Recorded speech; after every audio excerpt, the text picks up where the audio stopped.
You ready? Let's go. 2 Minute Daily Devo for Tuesday, June 1st. I'm in the Contemporary English Version today, and our verse of the day comes from the book of 1 Corinthians, chapter 10. I'll give you a little context here before we get to our verse of the day. Chapter starts out, and it's Paul reminding the Corinthian church, the followers of Jesus there in Corinth, that they need to not serve idols. He talks about how in the Old Testament, how the Israelites, Moses left them to look for or get the Ten Commandments from God. And while he was gone, they started worshiping idols and dancing around. And so he warns us against that because they didn't please God, obviously. And it says that they worshiped all these idols, and we got to stay away from that. And they did shameful things, and they tested God. And it says in verse 12, if you think you can stand up to temptation, be careful because you might fall. And then our verse of the day says this, verse 13, you are tempted in the same way that everyone else is tempted, but God can be trusted not to let you be tempted too much, and he will show you how to escape from your temptations.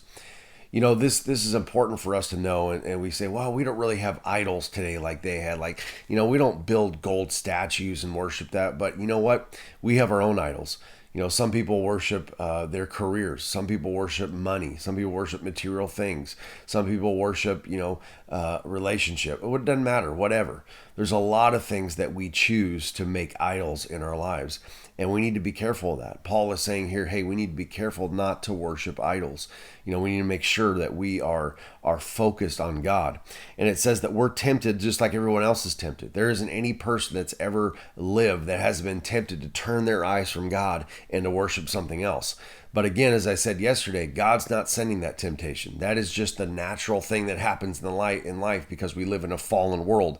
We're not tempted by God because, look, here's what God says. But God can be trusted not to let you be tempted too much. That he's going to say, hey, I see that what you're dealing with. I see the world is trying to pull you away. I'm going to reach my hand in and help you. And then he finishes with this, and it's a great promise for us, that he will show you how to escape from your temptations. That God wants to be there for us. And if he sees us getting pulled away too far from him, he's going to reach his arm out and pull us back in to help us to escape and get our eyes focused back on him. So I want you to think about that today as you head out. First of all, are there idols in your life? If there are idols in my life, I want to get my eyes off those and get them back to God. And remember, God is only a call away, and he'll bring us back into focus and worshiping singly him. All right, that's it, guys. I'll talk to you tomorrow.